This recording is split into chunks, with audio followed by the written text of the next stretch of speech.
Yeah. Oh.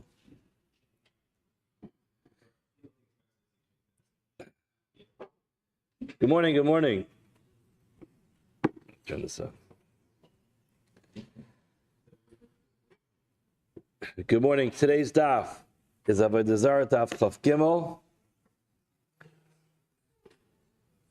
We begin today's daf by thanking all of our sponsors. We thank our annual Talmud Torah sponsor, Tilson Family of Eretz Yisrael, for sponsoring all the shiurim and all the drashas as these zechus for Mesiras Tavos for Am Yisrael. Mirza Hashem, we should be zeichet to hear Mesiras Tavos. We also thank our Talmud Torah sponsors for the month of Tammuz. We thank Aaron and Alana Weinberg for sponsoring all the shiurim of the month in thanks to Kadosh Baruch Hu for all of his needs, both revealed and the hidden. They also sponsor the shiurim for the miracle of Yonatan Shai Weinberg 14 years ago, and for Mesiras Tavos for Am Yisrael and Eretz Yisrael, and in the merit of the speedy arrival of Mashiach. Amen. We also thank Daniel Batsheva Pava for sponsoring all the shiurim of the month of Tammuz in commemoration of the second Yartzei of Batsheva's father, Shlomo ben Yehuda Aryeh of Philadelphia, which was on the 7th of Tammuz. He was a child survivor of Auschwitz, left over 100 descendants. His neshama should have an aliyah, the family should have an achama, and they should continue having nachas from all of the children and grandchildren. We also thank our sponsor of the Day of Learning. We thank Judy Posner for sponsoring all the shiurim of the day in commemoration of the Yartzeit of her mother, Hannah Marks, Chana Bas Fable, and the neshama should have an aliyah, and the family should have an achama. We also thank our Daf Yomi sponsor for today, Judy Werner, for sponsoring all the shiurim, for sponsoring Daf Yomi today, commemoration of the Yartzeit of her mother, Rose Medinitz, whose Yartzeit is today. The neshama should have an aliyah, and the family should have a nechama. Today's daf is daf Chaf Gimel, and we are picking up at the first word on daf Chaf Gimel. So really right there at the top. Yesterday, the Gemara mentioned that a person is not allowed to deposit his animals in the care of an akum, and we spent a lot of time yesterday explaining this strange desire that the akum had to be together with these animals in a way which is very hard to comprehend, but ultimately some type of pagan custom that existed, and something that was apparently normal for bestiality to take place. And that's why the Mishnah says you're not allowed to deposit your animal with an akum, lest the animal be used in this way. What's the problem with that? The problem with that is that there's nobody in the world who's exempt from the prohibition of bestiality. Even an akum has the prohibition to live with an animal. As we said yesterday, the pasuk says, "V'hayu l'basar echad." That pasuk was said to Bnei Noach, was said before the Torah was given, and every human being has responsibility to be able to keep up to that. That means that an intimate interaction between creations needs to be in the form where it can be l'basar echad, where they can create a child. That means it needs to be between human beings. It cannot be between a human being and an animal. And if you're going to give your animal to the akum, essentially what you're doing is you're setting the akum up for a failure. It's lifnei iver lo sitei michshal, not allowed to give him the animal because he's going to misuse it. At the top of the Amud, the Gemara asked, hold on a second, is this really true that we suspect that an akum is going to be rovea, an animal? But we have a Mishnah that tells us that we have a Brisa that tells us that a person's allowed to go ahead and buy an animal from an akum to use as a carbon. Now, one of the disqualifying features of an animal for a carbon is that it went through this process of revia. If an animal was used for revia, then it's going to be disqualified for a carbon. So if it's true that giving an animal to an akum means that we suspect it's going to be used to be rovea it, so then that means you should not be able to buy an animal from an akum because you probably used it for that purpose. The Ravina is going back to that question and he's providing another answer. Yesterday's answer essentially was that there's a difference between an animal that belongs to him and an animal that belongs to a Yisrael. Because it belongs to him, he cares much more about it. But ultimately, when it comes to the animal of Yisrael, he doesn't think the Jew is going to suspect him of doing that. Ravina has another answer. Ravina Amar Lo Kasha. Sorry about the quality of my voice for today. We'll try to get through it. Ravina Amar Lo Kasha. Halachatchila ha di'evet. There's a difference between lechatchila and di'evet. Now it's important to note that typically lechatchila and di'evet are used in a situation of before the fact and after the fact. And typically after the fact is like an ex post facto, something happened already, is it going to be okay? In this case, the di'evet is slightly different. It doesn't mean that it was already done. It means that it was already given to the akum. In other words, l'chatchila, don't give an animal to an akum because there's a possibility that the akum is going to stumble on this. In other words, you don't want to set up an akum for failure by giving him an animal where he has such a big desire to engage in this kind of behavior. However, b'di'evet, so it doesn't mean that it was already done. And essentially, over here, we're saying that l'chatchila, you're allowed to buy an animal from an akum if b'di'evet it was already given to the akum. In other words, b'di'evet doesn't mean, like in the typical case of l'chatchila, don't go ahead and, put cheese into macaroni that was cooked in a pot that was, that's fleishy. In other words, l'chatchila, if you're going to cook macaroni, cook it in a pot, which is either parav or belchig. Don't cook it in a pot, which is fleishig. And but b'di'evet, if you did it, then it's okay. They have the whole sugya of not bar not over there. That's typically how b'di'evet works. Here, b'di'evet means if you already gave it to the akum, but you didn't give it to the akum. If it already was in the hands of the akum, then it's permissible, even l'chatchila, to buy it from the akum for a karban. In other words, that's Ravina's answer. The Gemara says, "Minat temra." From where do you know the shani bein l'chatchila bein l'di'evet? How do you know that when it comes to issues like this, where we suspect an akum of misusing things that are put into his possession? So, for example, whether it's an animal in his possession that he might be rovea it, or if it's a woman, it's the next case of the Mishnah that's under his jurisdiction, that he might go ahead and engage in immorality with her. The Gemara says, it's not, if we have a Mishnah that says, Lotus Yachet Isha Imahem. Our Mishnah said that a woman should not seclude herself together with an akum. Why? The Pnei Shechashud and Al Aryeh. An akum is suspect on immoral behavior. Now, for a minute, we have a problem with that. What's the stira? Because it says, Ha'isha shenechbesha bidei ovdei kechavim, a woman who is captured in the hands of an akum. Now the Mishnah goes and differentiates, and it says, Al yedei mamon, if the reason why she's being held captive in the hands of the akum is because the akum wants money, Rashi says, Al yedei mamon means shahaisa chayeves mamon mutaris labayla. Says the Mishnah, she's mutar to her husband. So some kind of mafia situation over here. She owes money to these people, and they say, if you're not going to pay us back, we're going to hold you captive. Ultimately, they hold her captive, and they're waiting to get their money. So the halacha is, if that's the reason why she's being held captive on account of the money, that when she's ultimately freed, she's allowed to go home and live with her husband. If she's being held on account of her life, in other words, for some reason she has been sentenced to death by the akum, halacha is, then asur labayla, she's also to her husband. Now it's important to know that it seems like the way Rashi learns over here is that we're talking about a bas Yisrael. And what's the potential issue? The potential issue is that she went ahead and she engaged in this immoral behavior willingly. So, in other words, if she's being held on account of the money, so we say there was not going to be any immoral behavior over there, and when she's freed, she's able to go back home to her husband. And according to Rashi, we don't have to worry that she intentionally or willingly participated in this immoral behavior. However, if she's being held for a death sentence, in such a case, we do suspect that there's immoral behavior. And Rashi says it could be that out of fear for her life, she went ahead and willingly engaged in this behavior with these people, and therefore she's going to be forbidden to go back to her husband because she's a married woman and she willingly engaged in this extramarital affair, and that would disqualify her from going back to her husband. Tosfos does not learn like this. Tosfos in the first wide line, he explains that this whole thing is talking about an Eishes Kohen, and as we learned previously in other Masechtas, an Eishes Kohen has a higher standard in terms of extramarital affairs, and even if it was done ba'ones, against her will, it's forbidden for her to go back to her husband. We're not going to learn the whole Tosfos over here, but it's just important to note that there is this machlokes.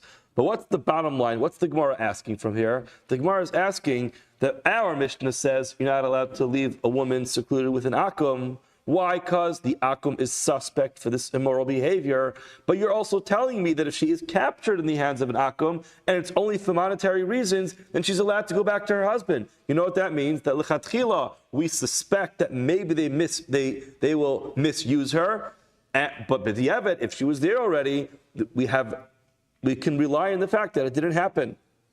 Elalav must be. Shnami, now we learn from here. Chatchilu, do not place this woman in the hands of the akum, or do not place this animal in the hands of the akum. B'diavad, if she was in the hands of the akum, or b'diavad, she was in the hands of, or the animal was in the hands of the akum, then it's going to be okay. It's just an interesting thing to note that there would be a havamina, that if an Eishes Yisrael had yichud with an akum, then she would be ushered to go back to her husband.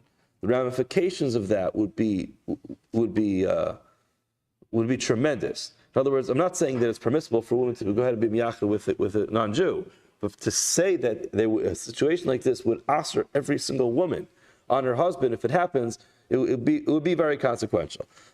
The Gemara says, Mimai. Who says you have any raya from there? You have no raya from that case that b'diavad things are different. Maybe even after the fact that this woman was left secluded with this akum, she would be usher to her husband. You know why she's not usher to her husband in this case? She's not forbidden to her husband because Hainu Taima, here's the reason. Remember, what's the reason why this woman was being held captive? It's because she owed money to the akum. That's why he was holding her. His motivation here is money. He wants the money.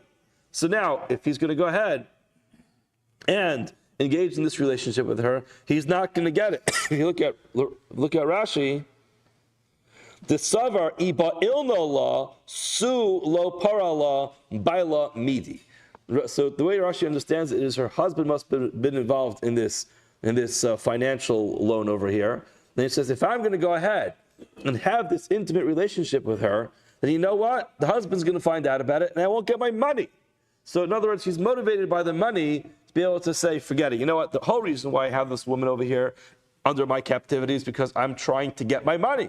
But it would be counterproductive for me to engage in this immoral behavior with her. I'll never get my money that way. And therefore, in that case, b'diavad, it's possible to say that she would be mutaris to her husband, that she won't willingly go ahead and engage in this relationship because the akum is not interested in it, because he wants his money. He'll have to fulfill his desires elsewhere. This particular scenario is financially driven. Teda the katani seifa, and the proof is in the pudding. Why? So when it comes to matters of death, which she's being put to death, she's ushered to her husband. So you see clearly that once there's no motivation for money, so in such a case, they'll do whatever they want. So therefore, the Gemara says, V'sulo midi. Interesting terminology the Gemara uses, which ultimately means, and this case is closed. In other words, there's no raya from this case. In other words, Arena you don't have any raya that you are correct to say that there's a difference between before the fact and after the fact. And we'll still have a problem. Our Mishnah seems to indicate that before the fact, we're worried about what's going to happen. The Bryce over there we mentioned yesterday seems not to be worried about what happens after the fact, but you have no rayas, Ravina, so that this actually makes a difference, and therefore we're continuing to look for more answers. Rav Padas answers the same question. Why does our Mishnah seem to indicate that we're choshish for Ravia, but the Bryce about buying a carbon does not? Amar lo kasha. It's not a question at all. And he goes ahead and he does a typical answer that the Gemara would give, which would say it's a machlokes. You have our Mishnah that says that akum is suspect on Ravia, and the other Mishnah that says you let her buy a carbon from an akum holds that there's no suspicion for bestiality amongst an akum. Ha Rabbi Eliezer, ha Rabbanan. One of them is Rabbi Eliezer, and one's Rabbanan. Which one is which? The Tanan, for it says in the Mishnah, Gabi paras chatas, when it comes to the para aduma, which we learned about last week's parsha.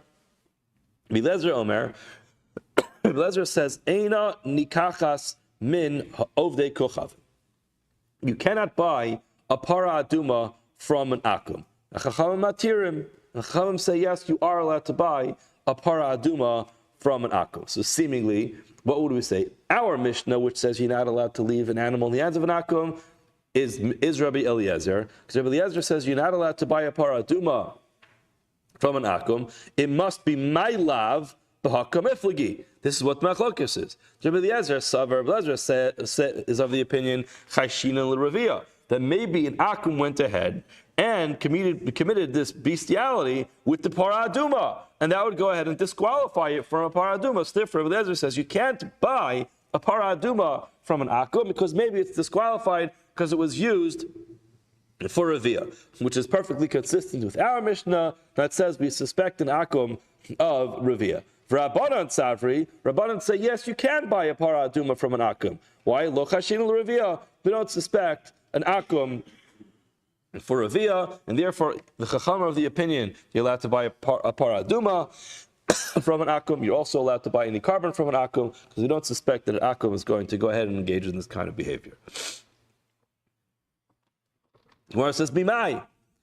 How do you know that this is true? Dilma, maybe the Kuli Alma, everyone agrees, both Rabbi Eliezer and the Chachamim agree, Lo Chayshin and Ravia. We don't suspect an akum is going to engage in Ravia with an animal. What's the reason Rabbi Eliezer says you can't buy a para aduma from an akum? Could Rav Yehuda Amarav? He follows the opinion of Rabbi Yehuda Amarav. Da'amar Rav Yehuda Amarav. Hinichu aleim uda shel sakin pasla. The halacha is the pasuk says when it comes to a para aduma, it says asher lo Allah aleha al. Person should buy this para aduma that did not carry any yoke or any load on its back. Rabbi Yehuda Marav says this goes so far as to saying if you put an uda shel sakin, a bag of bags, like when you come home from 7 Mile, you have a bunch of bags and you take all the bags and put it into one bag and you stuff it into some cabinet somewhere.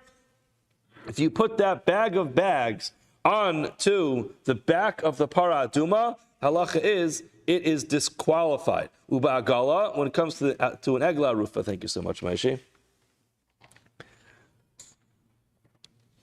This is talking about an egla rufa in parts of Shoftim. Over there it says Ashalo mashcha ba'al, Rashi points out,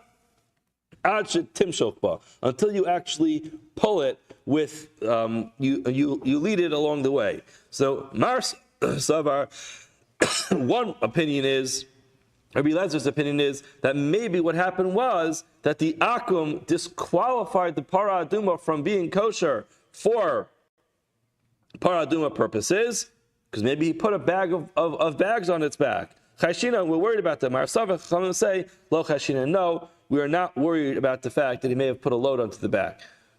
The Gemara says, no, it can't be that that's not locus. In other words, you cannot suggest that both Rabbi Eliezer and the Chachamim agree that there's no problem of Ravia over here.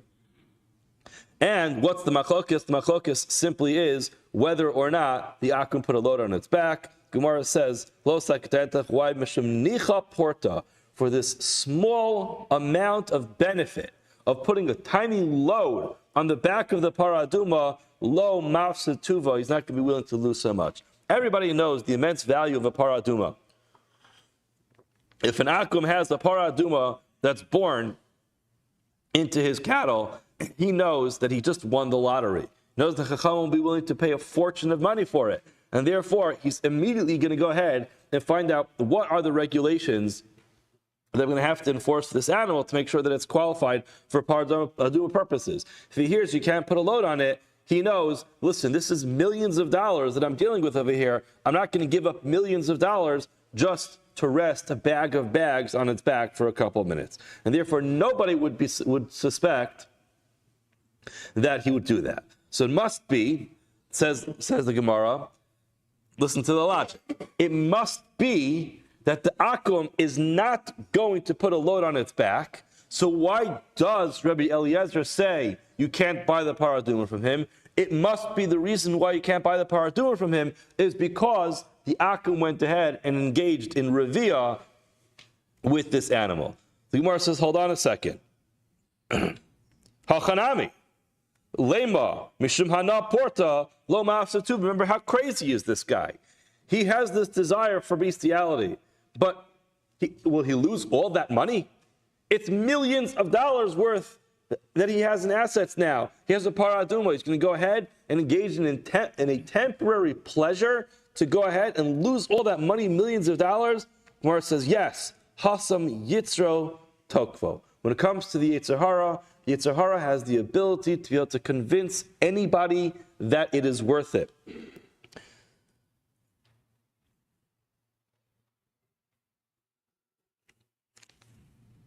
Look at Tosfos. Yitzro tokvo. Tema la'elda amarav over kuchavim chasab behemto. Repedas nami islay hu shinuk to parshina name Yitzro tokvo because the paradom.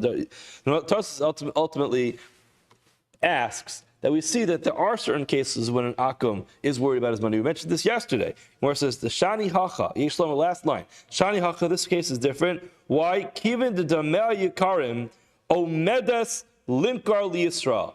The akum says to himself, this is worth so much, a Jew's going to want it. The kivin shehuvade mochar apara, he's so convinced he'll sell it, the savar hu lahalim ve'enochoshesh kivin shitzu tokvo. He thinks he'll be able to hide this because the Yetzer Hara ultimately takes hold of him. In other words, the bottom line is what Tosfos is saying is that of course it doesn't make sense. Everybody agrees it's the silliest thing for this akum to do. He has an animal worth millions of dollars. He also knows that he's going to go ahead and engage in this ridiculous behavior with the animal. The animal is going to be disqualified for its use, and he'll lose all that money. Yet the Yetzer Hara tells him, you know what? Don't worry about it. The Jew won't find out. The Jew won't find out. It's fine.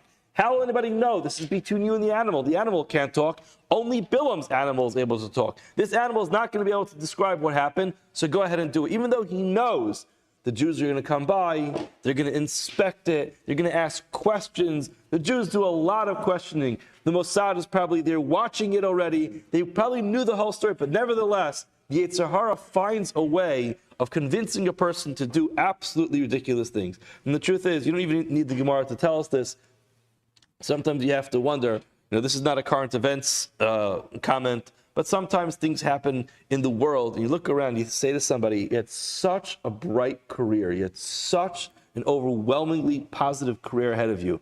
Something so silly jeopardized the entire career of a person. And what's the pshat in it? How does that happen? How does the person do something that causes them to jeopardize their entire career? The answer, says the Gemara, is even when it comes to a paraduma worth millions upon millions of dollars, it's a multi-million-dollar contract that's sitting there in his yard. Yet the Yetzer Hara says, don't worry, everything will be okay. Go ahead, live your life, be married, do whatever you want, enjoy yourself for the temporary moment, and everything will be okay. And then everything starts to fall apart. So that's what the Gemara says. Eliezer's opinion is that, of course, logically, he's not going to put a bag on its back. Who has the Yetzer Hara to put a bag on the back of a paraduma? What a loss of money. It's ridiculous. When it comes to this ridiculous behavior, the Yetzer Hara somehow finds a way to convince a person, yeah, it's okay, just go ahead and do it. Nobody's going to know about it. It's fine. It'll be okay. And you'll walk away fine. But ultimately, the bottom line is, says Rabbi Eliezer, on account of that, we don't buy a paraduma from an akum at all. The Gemara says, hold on. Maybe both Rabbi Eliezer and the Rabbanan are not suspicious that the akum engaged in revia with the paraduma. Maybe this is the reason why Rabbi Eliezer says you can't buy a paraduma from an akum. Like Sheila learned, the Tani Sheila Sheila taught us. My time with Rabbi Eliezer. What's the reason why Rabbi Eliezer says you can't buy a paraduma from an akum? Because it says Daber el bnei Yisrael, speak to the Jewish people, v'yikhu lecha. They shall take for themselves. Bnei Yisrael, Rashi says in the bottom, the way that this word is written, look at the last Rashi, yikhu. Yikhu doesn't mean to take it, rather it means yimachru, should sell it. Kari bei viyakichu. See how Rashi spells that? Yud kuf yud ches vav. Viyakichu, which means to sell. In other words, the Torah doesn't have nakudos, so therefore you pronounce it differently. And the way he says it is, B'nei Yisrael yakichu. A Jew should sell it. Vein of the kechavim yakichu, an akum cannot sell the paraduma. So, in other words, it just seems to simply come down to a gezerah sakasif. The way the Gemara is understanding right now is it's Xeris Akasiv. It has nothing to do with a suspicion of Revia or non-Revia. So again, the suggestion of Rav Padas that our Mishnah and the Mishnah about buying a carbon are just two different opinions, perhaps that's not a good suggestion. And the reason why Rabbi Eliezer says you can't buy a paraduma is because there's a Xeris Akasiv that says that Bnei Yisrael yakichu vein ovdik chavim yakichu. The Gemara says no. You can't make such a suggestion. Why? The Ketani Seifa, for it says at the end of the Mishnah, he says that he disqualifies all carbonos being purchased from an akum. Kulon. If the reason why you can't buy a para aduma is like Sheila said, bishlam a para ksiba kicha. In other words, the pasuk does say kicha when it comes to a para aduma. Elakulu carbonos kicha ksibahu. Does it say kicha in every case of buying a carbon? No. You want to bring a carbon, open up a Chumash, Parshas Vayikra, Parshas Tzav, and you learn the halachas that come along with buying a carbon. Go buy it. It doesn't say Vayikra lecha zachar la'ola. If you want to bring an ola carbano, so then you have to go ahead and follow the procedures. So therefore, it can't be that Rabbi Eliezer is motivated by this pasuk. In other words, at this point, it could still be that the Mishnah the answer works. Rabbi Eliezer is one who suspects that an akum will engage in Revia. Chachamim do not suspect it. Rabbi Eliezer is the Tan of our Mishnah. The Chachamim are the Tan of the other Mishnah. Maybe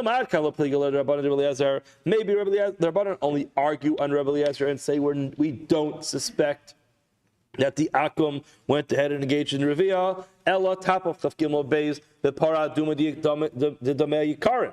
Maybe in such a case, the Chachamim say it's such an expensive animal. So in such a case, yes, there's a Yetzer Hara, but I'll be able to control himself, for $100 million. Avol Bashar Karpanos, when it comes to an Ola, Chatas, or Shlamim, maybe when it comes to all those other animals, an Akum will not be so motivated. It's just the regular price of an animal. And in such a case, he might indeed go ahead and engage in review with the animal.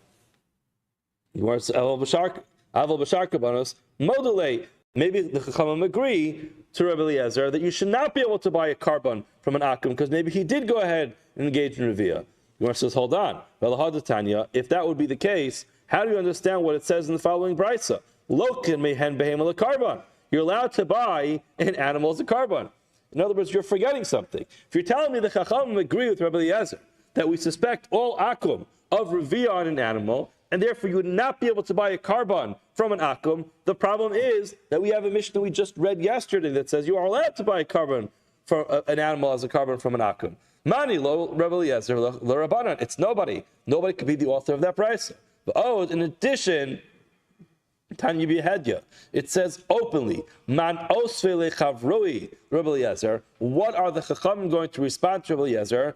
They're going to respond and say, Rabbi Eliezer, you're telling us you can't buy a carbon from an akum. It says, Kol tzon kedar yikaptzu lach yalu l'rotzon mizbechi. The pasuk says very clear that all the akum, everyone's going to go ahead and bring all the sheep to be brought as a carbon on my mizbeach. So clearly, it seems to indicate the animals that came from the jurisdiction of an akum are permissible to be used on the mizbeach. So in other words, it can't be the Chachamim agreed to Rabbi Eliezer. Where do we leave off at this point in the Gemara? The Rav Padas's answer can work. It can be that the machlokes between our Mishnah, which says you can't give an animal to an akum, and the Mishnah which says you're allowed to buy a carbon from an akum, is just two different opinions. Our Mishnah is Rabbi Eliezer, who says we suspect an akum of Revia, and the Mishnah says you're allowed to buy a carbon from an akum, is the Chacham who say we don't suspect that an akum engaged in Revia with this animal. So now that we brought up Para Aduma, the Gemara goes on to a discussion about Para Aduma. Ad kan lo pligi ela b'chashasha. It seems like when it comes to a Para Aduma, that the whole difference between the opinion of Rabbi Eliezer and the Chachamim is, do we suspect that the akum engaged in Revia with the Para Aduma? Avol hechot avadei rava. What if you know certainly, with absolute certainty, that the akum engaged in Revia with this Para Aduma? Avol hechot rava pasla. Everyone agrees it's going to be a pasla. Why is that? Shmamina, we learn from here, the para kachim is be'achi. that a para aduma is kachim mizbeach. So remember, we mentioned this number of times that there are two types of kedusha. There's kachim mizbeach and kachim by the kabayas. Kachim mizbeach are animals that go onto the mizbeach, they're served on the mizbeach. And the halacha is, once an animal is dedicated as kachim mizbeach, they cannot be redeemed unless they get a mum, a disqualifying physical mum, which would disqualify them from being a carbon. However, kachim by the kabayas are simple assets that belong to the Beis Hamikdash. Now, if a person wants to go ahead, and if the gizbar, the treasurer of the Beis Hamikdash wants to make some money for the Beis Hamikdash, he could sell the assets, and you don't have to go ahead and you don't have to wait for it to get a mum. So there's just a number of differences between the status of possessions that belong to the Beis Hamikdash as kachim mizbeach versus items that belong to the Beis Hamikdash as kachim by the kabayas. Para aduma is interesting because we kind of view it a little bit as a carbon, but it isn't a carbon. It's not even processed inside the Beis Hamikdash. So now the Gemara says you are taking for granted the fact that the para aduma is a carbon and it's kachim mizbeach. And that would make sense if you're telling me that it's disqualified with Revia. Because again, an animal that went through Revia is not disqualified for Kedushas by the Kabayas. The Beis Hamikdash is allowed to own an animal that went through Revia. Now, therefore the Gemara says that if you're telling me that a paraduma is disqualified by way of Revia, then Shma Mina, we learn from here, the para aduma, the para is kachim mizbeachi. The kachim by the kabayis, mi misla baravia. Would this revia disqualify it? Gemara says no. You don't have a raya from here that a para aduma is kachim mizbeach, because shani para the chatas karya rachmana. Even though it's not a regular carbon, it's called a chatas. Where is it called a chatas? The pasuk says lemeinida chatas he. So it's described as a chatas, even though it's not a typical carbon chatas, and it's not processed as a typical carbon chatas.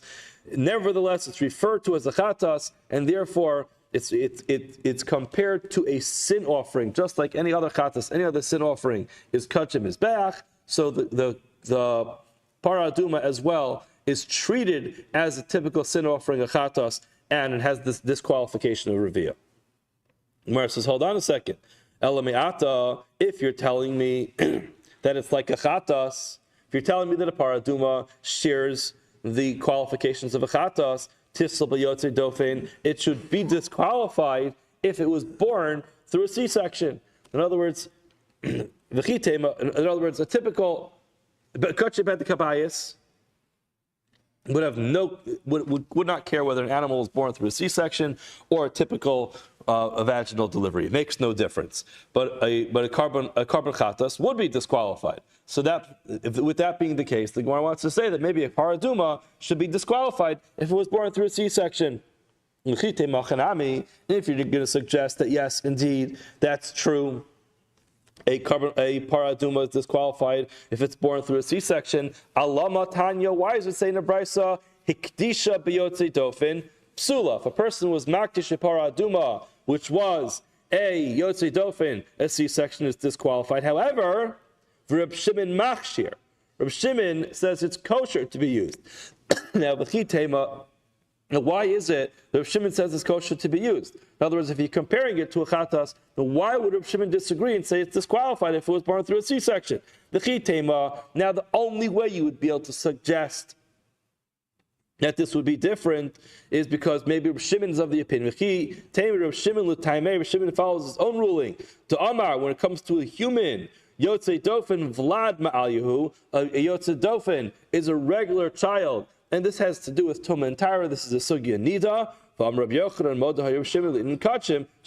In other words, even though Reb Shimon is of the opinion that a human being who is born by a C-section follows all the halachas of birth, of Tumah and Tyra, like any other child, when it comes to kachim, when it comes to an animal, to sanctified materials that are consecrated to the Beis Hamikdash, in other words, the Gemara's kasha is still the same. Gemara's question is still the same. If you're telling me that a para aduma is called a chatas and therefore shares the qualifications of a carbon chatas, why is it that it's not going to be disqualified according to Reb Shimon if it's a yotzei dofen? Ela shani para, a para aduma is different. Hayal umum posel ba, because a mum, a physical blemish, disqualifies it. Dvar erva avoda zara nami posel ba. If it went through a dvar erva of being roveya or avoda zara, it's also going to disqualify it. In other words, as follows: we're trying to understand over here, why is it that if a para aduma is not kachem mizbeach, that it would be disqualified by Revia? The Gemara's answer ultimately is it's disqualified by Revia because this a para aduma is in certain cases similar to a carbon. What is that? The fact that a physical blemish disqualifies it. Since a physical blemish disqualifies it for use, so it follows all the other similar areas, which is when it has a physical blemish, it's disqualified. If it was used for dvar erva for an immoral purpose, it's going to be disqualified. Or if it was used for avodah zara, it's also going to be disqualified. How do we know that? T'chsiv, for it says in the pasuk, ki mashchasam bahem mum ba. When describing buying these karbanos, the pasuk says, "Umyad ben nechar lo sakrivu es lechem elokechem mikol ela ki mashchasam behem mum bam lo yiratzu." These things will not serve as a ratzim before Hashem. They have a ton of Rabbi Shmuel learned, Kol makom shnemer hashchasa. Whenever the term hashchasa, which is a disgrace, is used, what does that mean? Eino ela dvar erva v'avodah zara. It always refers to a dvar erva, an immoral type of behavior, and avodah zara, idol worship. How do we know that dvar erva d'chsev? How do we know that hashchasa, disgrace, refers to dvar erva d'chsev, for it says in the pasuk, ki hishchis kol basar es darko al haaretz. Everybody went ahead and made themselves into a disgrace. This is describing before the flood by Noach.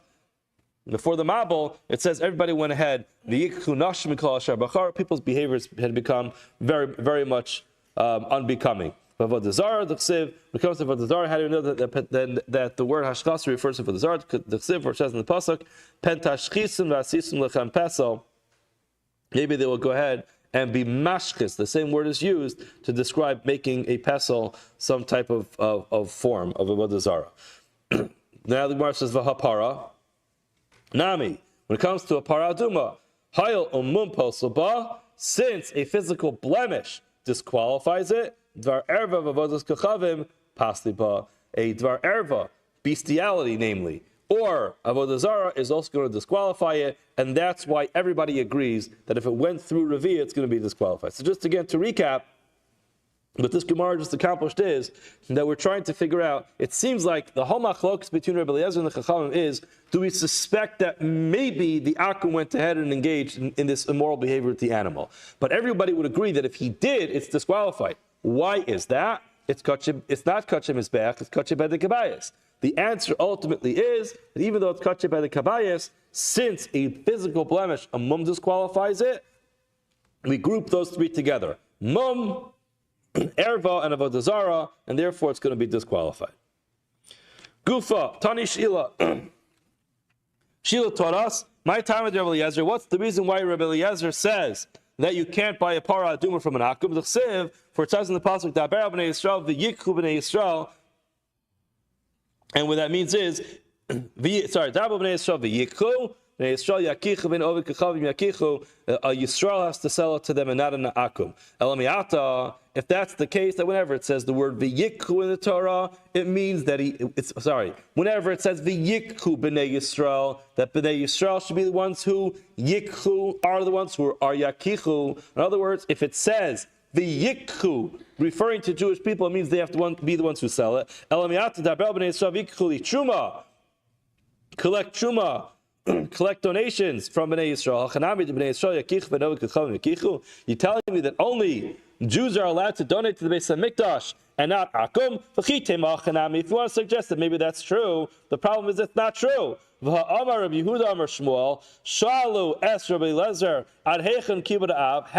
kibbud av go? The famous story of Dama ben Asina. What did this one akum do? La'aviv, for his father.